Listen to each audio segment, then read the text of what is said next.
తాడేపల్లిలో మీడియా సమావేశం నిర్వహించిన వైఎస్ఆర్సీపీ అధినేత జగన్ కూటమి ప్రభుత్వంపై తీవ్ర స్థాయిలో విమర్శలు చేశారు.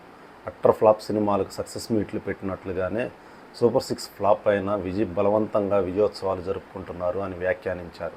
రైతు భరోసా, సున్నా వడ్డీ రుణాలు, ఆర్బీకేలు, ఈ క్రాపింగ్ వ్యవస్థలను నిర్వీర్యం చేశారని ఆరోపించారు.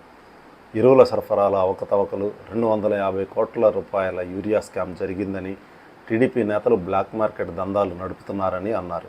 ఉల్లి, టమోటా, చీనీ రైతులు తీవ్రమైన నష్టాలు ఎదుర్కొంటున్నారని పేర్కొన్నారు.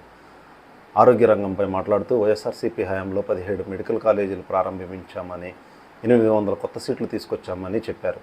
కానీ చంద్రబాబు పాలనలో ఇవన్నీ నిలిచిపోయాయని, కాలేజీలను ప్రైవేటీకరణ చేసి పేదలకు వైద్య సేవలు దూరం అవుతున్నాయని విమర్శించారు.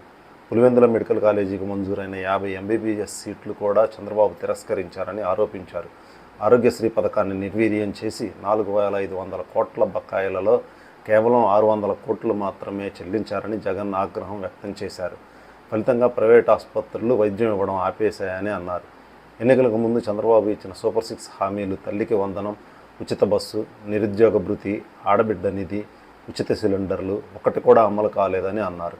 5 లక్షల పెన్షనర్లకు కోత విధించారని, 3,000 నిరుద్యోగ భృతి, 36,000 ఆడబిడ్డ నిధి వంటి వాగ్దానాలు గాలికి వదిలేశారని వ్యాఖ్యానించారు.